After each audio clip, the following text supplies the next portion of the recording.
ஆனா இப்ப உனக்கு என்னாச்சு? ரஞ்சித்துக்கு வேலை போயிடுச்சு, லே ஆஃப் கொடுத்ததால அவரே மன உளைச்சல்ல இருக்காரு. அவருக்கு ஆறுதலா இருக்க வேண்டிய நீ இன்னும் அவரை மன உளைச்சல்ல மாட்டினா எப்படிமா? அக்கா, இப்ப அவரோட கஷ்டத்துல நீ பங்கெடுத்திருக்கணும் மாலதி. ஆறுதலா 4 வார்த்தை பேசியிருக்கணும். கவலைப்படாதீங்க, எல்லாம் சரியாயிடும், நமக்கு வேற வேலை கிடைக்கும், ஆண்டவர் தருவாருன்னு நீ பேசிருக்கணும்ல.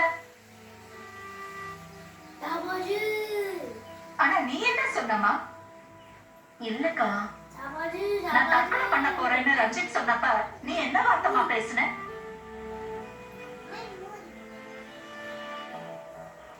அதான் கேக்குறேன், ஏதாவதுனா என்ன பண்ண போறீங்க? தற்கொலை பண்ண போற போதுமா? அதுக்கு கூட நீங்க லாய்க்கு இல்ல. பிறந்த குழந்தைய கூட வந்து சரியா பாக்கல, இதுல தற்கொலை பண்ண போறாராம். எவ்வளவு பெரிய தப்பு பண்ணிட்ட மாலதி. நீ சொன்ன மாதிரி ரஞ்சித் தற்கொலை பண்ணிருந்தா நீ என்ன பண்ணிருப்ப? அக்கா, இப்ப உன் மனசு துடிக்குதுல்ல, அப்புறம் ஏமா இப்படி நடந்துட்ட? சாரிக்கா, தெரியாம பேசிட்டேன். கணவரோட கஷ்டத்திலயும் பங்கெடுக்கணும் மாலதி, அதத்தான் ஆண்டவரும் உன்கிட்ட விரும்புறாரு. சாரிக்கா, நான் போய் அவர்கிட்ட பேசுறேன், என்ன மன்னிச்சிருங்க. நான் ஏமா உன்னை மன்னிக்கணும்? ரஞ்சித் கிட்ட போய் சாரி கேளு. இந்த மாதிரி நேரத்துல நீதான் ரஞ்சித்துக்கு சப்போர்ட்டா இருக்கணுமா? சரிக்கா, நீ போய் நான் உங்களுக்கு சப்போர்ட்டா இருப்பேன்னு ஒரு வார்த்தை சொல்லி பாரு. அது ரஞ்சித்துக்கு எவ்வளவு பெரிய நம்பிக்கையை தரும்.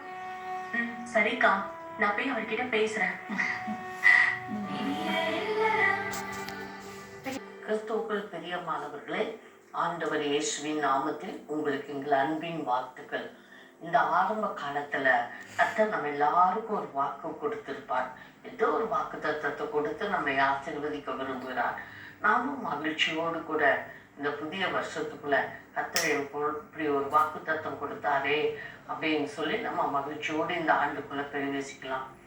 ஆனா இந்த வருஷம் தொடங்கும் போதே நம்ம வாக்கு தத்துவத்துக்கும் நம்ம வாழ்க்கைக்கு சம்பந்தம் இல்லாத ஒரு சூழ்நிலையில நம்ம கடந்து போனோம். ஆனா ஆண்டவர் கொடுத்த வாக்கு தத்தம் நமக்குள்ள நிறைவேறணும்னா அந்த சூழ்நிலையில கடந்து போனாதான் கர்த்தரோட வாக்கு தத்தம் நமக்குள்ள நிறைவேறும். அதனால கர்த்தர் அவரோட நடத்துதல் எப்படியோ அப்படியே கர்த்தர் நம்மை, அவருடைய சித்தம் எப்படியோ அப்படியே கர்த்தர் நம்மை நடத்தி கொண்டு செல்கிறார். எந்த சூழ்நிலையிலும் நாம ஆண்டவரை தேடணும், ஆண்டவரை நம்பணும், ஆண்டவரை பற்றி கொள்ளணும். அதுதான் இன்னைக்கு நம்ம ஜெபிக்கிற அந்த காரியம்னா, துன்பத்திலும் பங்கெடுப்போலே நல்ல மனைவி, இன்பத்துல பங்கெடுத்துடலாம். துன்பம்னு வரும்போது எல்லாம் பிரிஞ்சு போறதுக்கு தான் வழி பார்ப்பாங்க. அதனால இன்னைக்கு நம்ம குடும்பத்துல இணைஞ்சிருக்கிறோமா பிரிஞ்சிருக்கிறோமா அப்படின்னு நம்மளே ஒரு கேள்வி கேட்போம். சகோதரிமார்களே, மனைவிமார்களே, உங்க கணவரோடு இருக்கிறீங்களா? உங்க குடும்பத்தோடு இருக்கிறீங்களா? கணவர் மனைவியோடு இருக்கிறீங்களா அப்படின்னு சிந்திக்கிற ஜெபிக்கிற ஒரு காலகட்டத்துக்குள்ள நம்ம வந்திருக்கிறோம். இன்னைக்கு நல்லா இருக்கும்போது கணவர் கணவர் கணவர்னு சொல்றோம். ஆனா கஷ்டம் வரும்போது அந்த கணவர் போறோம். இப்படி பிரிஞ்சு போன குடும்பங்கள் எத்தனையோ இருக்குது. மனைவிகளே, சிந்திக்க வேண்டிய ஒரு காலம், நம்ம ஜெபிக்க வேண்டிய ஒரு காலம். தகப்பனே, உங்க முகத்தை நோக்கி நாங்க பாடுறோம். குடும்பத்தில் உள்ள இயேசுப்பா, மனைவிமார்களுக்காக உங்க சமூகத்திலே ஜெபிக்கிறோம் அப்பா.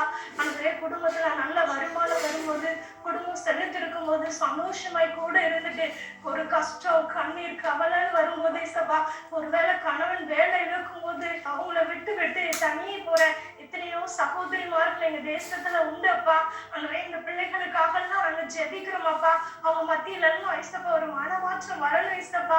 அன்றைய கஷ்டத்தின் மத்தியில் இயேசுப்பா கணவன் கூட இருக்கணும், கணவன் கூட இருக்கணும் அப்படிங்கிறத அந்த பிள்ளைகளுக்கு நீங்க உணர்த்தி வைக்கும் வரைக்கும் நாங்க ஜெபிக்கிறோம் இயேசுப்பா. இயேசுப்பா, கஷ்டத்திலையும் கண்ணீர்லையும் கூட நிற்கும் இயேசுப்பா, துணையா இருக்கணும்ப்பா இயேசுப்பா. அதற்காகவே இந்த மனைவிகள் எல்லாம் நீங்க ஏற்படுத்தினீங்கப்பா. அதனுடைய கஷ்டத்துல கூட இருக்கிறதுதான் உண்மையான அன்புப்பா. அந்த பிள்ளைகளுக்கு நீங்க போதித்து நடத்துங்க இயேசுப்பா. எத்தனையோ பிள்ளைங்க விட்டு பிரிஞ்சு போயிட்டாங்க இயேசுப்பா. அந்த பிள்ளைகளோட இருதயத்துல எல்லாம் நீங்க பேசுங்க இயேசுப்பா. ஒரு மன மாற்றத்தை உண்டு பண்ணி கொடுங்க ஏசப்பா. ஏசப்பா கணவனை விட்டுட்டு தனியா போயிடக்கூடாது ஏசப்பா. உங்களுடைய அப்படிப்பட்ட கிருபை எல்லாம் ஒவ்வொரு மனைவி தேவன் கட்டளையிடும்படிக்கு நாங்க ஜெபிக்கிறோம் ஏசப்பா. தேவ சமூகத்துல அவங்க உடன்படிக்கை செய்து கொண்டாங்களே அதை அவங்க ஜீவ நாட்கள் முழுவதும் நிறைவேற்றினா ஏசப்பா.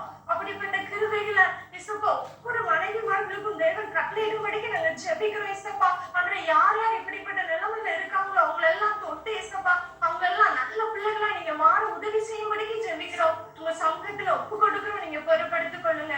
இயேசுவின் நாமத்தில் வேண்டிக் கொள்கிறோம் நல்ல பிதாவே. ஆமென் ஆமென். கர்த்தர் நம்முடைய பாரமுள்ள ஜெபத்தை கேட்டு இப்படிப்பட்ட மனைவிமார்கள் மறுபடியும் கணவரோடு கூட இணைந்து அந்த துன்பத்திலும் கை கொடுத்து வாழும்படி ஒரு மனநிலையை ஒரு மன பக்குவத்தை அந்த மனைவிமார்களுக்கு கொடுத்து வாழ வைக்க ஆண்டவருக்கு ஸ்தோத்திரம் பண்ணும். கர்த்தர் இந்த ஜெபத்தை கேட்டார். கர்த்தர் இந்த ஜெபத்தை கேட்டால் அந்த மனநிலையை கொடுக்க கர்த்தரை துதிப்போம். ஆண்டவரே உங்க தோத்தரிக்கிறோம், உனக்கு நன்றி செலுத்துகிறோம். ரெண்டாவது நம்ம எதுக்காக ஜெபிக்க போறோம்னா, கணவன்மார்கள் உங்க கையில நம்பி கொடுத்த பொறுப்பு, ஒரு குடும்ப பொறுப்பு. வாழ வந்த மனைவிமார்களை வாழ வைத்து இன்பத்திலும் துன்பத்திலும் எந்த சூழ்நிலையிலும் உங்க மனைவியை நேசிக்கிறீங்களா? அவங்களுக்கு உதவி செய்றீங்களா? அவங்கள எந்த சூழ்நிலையிலும் அவங்க மேல அன்பு செலுத்துறீங்களா? நீங்க யோசித்து பாருங்க. மற்றவங்க பேச்சை கேட்டுட்டா அல்லது துன்பப்படுத்துறீங்களா, வேதனைப்படுத்துறீங்களா, அல்லது ஏதாவது விதத்துல அவங்க பாதிக்கப்பட்டு கண்ணீர் முடிச்சு கஷ்டத்தோடு உங்களோடு வாழ்ந்து கொண்டு இருக்கிறாங்களா?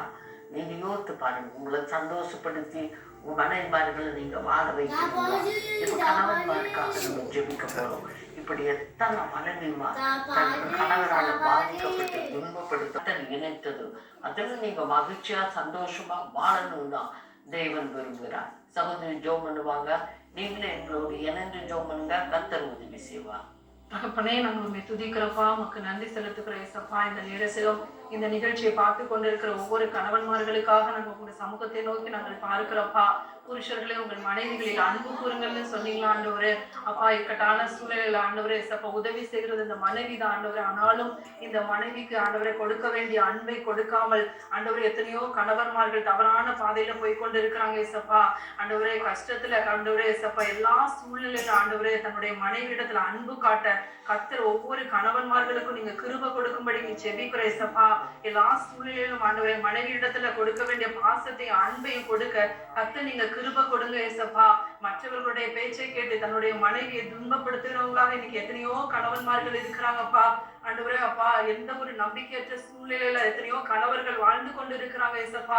இப்படிப்பட்ட கணவன்மார்களுக்காக உங்க சமூகத்தை நோக்கி பார்க்கிறோம். தன்னுடைய மனைவியை நேசித்து தன்னுடைய மனைவிக்கு செய்ய வேண்டிய எல்லா கடமைகளையும் செய்ய ஒவ்வொரு கணவன்மார்களுக்கும் கர்த்தர் நீங்க கிருபை கொடுக்கும்படிக்கு செபிக்கிறப்பா. மற்றவருடைய பேச்சை கேட்டு துன்பப்படுத்துகிற கணவன்மார்கள் இந்த நிகழ்ச்சியை பார்த்து கொண்டிருந்தாங்கன்னா கர்த்தர் அவங்க உள்ளத்துல நீங்க கிரியை செய்யும்படிக்கு செபிக்கிறப்பா. நான் செய்யறது தவறுன்னு சொல்லி ஆண்டவர் ஒவ்வொரு கணவன்மார்களும் மனம் திரும்பி ஒப்பு கொடுத்து தன்னுடைய மனைவியை நேசிக்கிற இருதயத்தை ஒவ்வொரு கணவன்மாருக்கும் கர்த்தர் நீங்க கொடுக்கும்படிக்கு செபிக்கிறோம். எல்லா கடின இருதயங்கள் மாறட்டா ஆண்டவர். மனைவியை துன்பப்படுத்துறவங்களை கர்த்தர் நீங்க மாற்றுங்க ஆண்டவரே. அன்றைக்கு சவுலை சந்தித்து முள்ளில் உதைக்கிறது உனக்கு கடினமான்னு சொன்னீங்களா ஆண்டவரே. கர்த்தர் ஒவ்வொரு கணவன்மார்களுடைய இருதயத்துல நீங்க பேசுங்க ஆண்டவரே.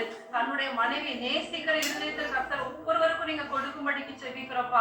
நீங்க அப்படி செய்கிறதற்காக நாங்கள் உமக்கு நன்றி செலுத்துகிறோம். இயேசு கிறிஸ்துவின் நாமத்தில் செபிக்கிறோம் நல்ல பிதாவே. ஆமென் ஆமென். மெய்யாகவே கர்த்தர் இந்த பாரமுள்ள ஜெபத்தை கேட்டு நிறைய கணவன்மார்களுக்குள்ள ஒரு மனமாற்றத்தை உண்டாக்கி மனைவியை நேசிக்கிற ஒரு இருதயத்தை கொடுக்கும்படியாகவும் தன்னிடத்தில் துன்பப்படுகிற அந்த மனைவியை மறுபடியும் மகிழ்ச்சியோடு கூட சந்தோஷத்தோடு கூட வைக்கணுங்கிற ஒரு எண்ணத்தை அந்த இருதயத்தில் கொடுக்கறதுக்காகவும் கர்த்தருக்கு ஆண்டவர் இந்த ஜெபத்தை கேட்டு மாற்றத்தை உண்டாக்குறபடினால் கர்த்தருக்கு நன்றி சொல்லுவோம்.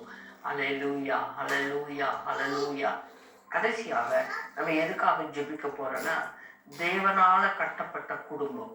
குடும்பம்ன்றது தேவனால கட்டப்பட்ட குடும்பம். இந்த குடும்பத்தை நடத்தி செல்ல வேண்டிய பொறுப்பு கணவன் மனைவி ரெண்டு பேருக்குமே இருக்குது. இந்த குடும்பத்துல குடும்ப ஜெபம் செய்யாம சாத்தானுக்கு இடம் கொடுத்து அப்படியெல்லாம் நம்ம இடம் கொடுக்கறதுனால எத்தனையோ குடும்பத்துக்குள்ள பிரிவினை, பிரச்சனை, சமாதான குறைவு, பற்றாக்குறை, ஆசீர்வாதம் இல்லை, தடைகள் இருக்குது. நல்ல ஒரு அர்ப்பணிப்போடு நம்ம வாழும்போது தகப்பனே, இந்த வேலையில கூடப்பா இனியர நிகழ்ச்சிக்காக உங்களுக்கு நன்றி சொல்லுகிறப்பா. குடும்பத்தை ஆண்டவரே நீர் ஆண்டு நினைத்திருப்பா. இந்த நாட்கள்ல சத்ருவானுக்கு இடம் கொடுத்து எத்தனையோ குடும்பங்கள்ல ஆண்டவரே வறுமை நாளை கருத்திருந்தாண்ட பின்வாங்கி போயிருக்கிறாங்கப்பா. சமாதானற்ற நிலைமை ஆண்டவரே காணப்படுகிறதப்பா. ஒருவருக்கு ஒருவர் விட்டு கொடுக்காதனால பிரச்சனைகள் ஆண்டவரே இல்ல குடும்பங்கள் பிரிந்து போகக்கூடிய சூழ்நிலை காணப்படுகிறதப்பா. இதெல்லாம் ஆண்டவரே மாறணும் ஆண்டவரே. இந்த நாள்ல இப்படிப்பட்ட சூழ்நிலை யார் யாரெல்லாம் அந்த நிகழ்ச்சியை பார்த்து கொண்டு அத்தனை பேரும் ஆண்டவரே உடைய சமூகத்துல ஒப்பு கொடுத்து ஜெபிக்க ஆண்டவர் உதவி செய்யும்படியாய் ஜெபிக்கிறப்பா. எத்தனை குடும்பங்கள் ஆண்டவரை சத்துருக்கு இடம் கொடுத்து நான் கணவன் மனைவில அன்பு இல்லப்பா, ஒரு மன இல்ல ஆண்டவரை விரோதமாய் ஆண்டவரை குற்றங்கள் கண்டுபிடிக்கிற நிலைமை காணப்படுகிறதப்பா. இதெல்லாம் மாறுவன்னு ஆண்டவர் உமக்கு முதலிடம் கொடுக்கணும் ஆண்டவரே. அப்பா ஆண்டவரை குடும்ப ஜெபம் இல்லாதனால சத்ரு அந்த குடும்பத்தை பிரிக்கக்கூடிய உடைக்கக்கூடிய சூழ்நிலை உண்டாயிருக்கிறதப்பா. கர்த்தருக்கு முதலிடம் குடும்பங்கள் கொடுக்கணும் ஆண்டவரை. கணவன் மனைவி கொடுக்கணும்ப்பா. குடும்பம் எத்தனையோ குடும்பங்கள் இந்த நாட்டுல குடும்ப ஜெபம் இல்லப்பா ஆண்டவரே. இந்த குடும்பங்கள்லாம் குடும்ப ஜெபம் பண்ணணும் ஆண்டவரை. கர்த்தரை முன்வைத்து செயல்படணும்ப்பா. யார் யாரெல்லாம் உணர்ந்து ஜெபிக்கிறாங்களோ கர்த்தரை எனக்கு உதவி செஞ்சு ஜெபிக்கிறாங்களோ இயேசுவை கூப்பிடுறாங்களோ அத்தனை பிள்ளைகள் கர்த்தர் உதவி செய்வீராங்கப்பா. ஆண்டவரே உமக்கு முதலிடம் கொடுத்து வாழ கர்த்தர் உதவி செய்யும்படியாய் ஜெபிக்கிறப்பா. சமாதான குறைவுகள் ஆண்டவரே மாறுபடிக்கு ஜெபிக்கிற ஆண்டவரே. கர்த்தர் ஆண்டவரே இப்படி சமூகத்துல அந்த குடும்பங்களை ஒப்பு கொடுக்கிறப்பா. முதலிடம் கொடுத்து வாழ்கிற பிள்ளைகளை கர்த்தர் ஆசீர்வதித்து உயர்த்ததுக்காய் நன்றி சொல்கிறோம். கரத்திலே ஒப்பு கொடுக்கிறோம். கர்த்தர் பொறுப்படுங்க. இயேசுவின் நாமத்தில் ஜெபிக்கிறோம் நல்ல பிதாவே. ஆமென், ஆமென். கர்த்தர் ஜெபத்தை கேட்டு இந்த குடும்பங்களுக்குள்ள நல்ல மாற்றத்தை உண்டாக்க போகிறார். கடைசி வரைக்கும் கணவனுக்கு நல்ல மனைவியா இருந்து இன்பத்திலும் கர்த்தரிடத்துல கர்த்தரோட சமூகத்துல நல்ல தீர்மானம் எடுத்து திருமணத்துல எப்படி இணைஞ்சாங்களோ கடைசி வரைக்கும் அப்படியே வாழணும். பிரிஞ்சே போகக்கூடாது. ஆண்டவர் எந்த சூழ்நிலையிலும் அங்க இயேசு என் கூட இருக்கிறார் அப்படிங்கிற உணர்வோடு கூட வாழும்படி கர்த்தர் இந்த பிள்ளைகள் எல்லாருக்கும் அனுக்கிரகம் பண்ண கர்த்தர் உதவி செய்ய காயமுக்கு தோத்துறப்பா. எங்க ஜபங்களை எல்லாம் கேட்டதற்காக தோத்துறோம். உமக்கே நாங்கள் மகிமை செலுத்துகிறோம். இயேசு ராஜாவின் நாமத்தில் ஜெபிக்கிறோம். ஜீவனுள்ள நல்ல பிதாவே. ஆமென், ஆமென்.